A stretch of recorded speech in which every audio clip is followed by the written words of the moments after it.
باب الحياء من الإيمان. حدثنا عبد الله بن يوسف قال أخبرنا مالك بن أنس عن ابن شهاب عن سالم بن عبد الله عن أبيه أن رسول الله صلى الله عليه وسلم مر على رجل من الأنصار وهو يعظ أخاه في الحياء فقال رسول الله صلى الله عليه وسلم دعه فإن الحياء من الإيمان.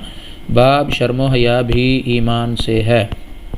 عبداللہ بن یوسف نے ہم سے بیان کیا، وہ کہتے ہیں ہمیں مالک بن انس نے ابن شہاب سے خبر دی، وہ سالم بن عبداللہ سے نقل کرتے ہیں اور وہ اپنے باپ عبداللہ بن عمر سے کہ ایک دفعہ رسول اللہ صلی اللہ علیہ وسلم ایک انصاری شخص کے پاس سے گزرے، اس حال میں کہ وہ اپنے ایک بھائی سے کہہ رہے تھے کہ تم اتنی شرم کیوں کرتے ہو۔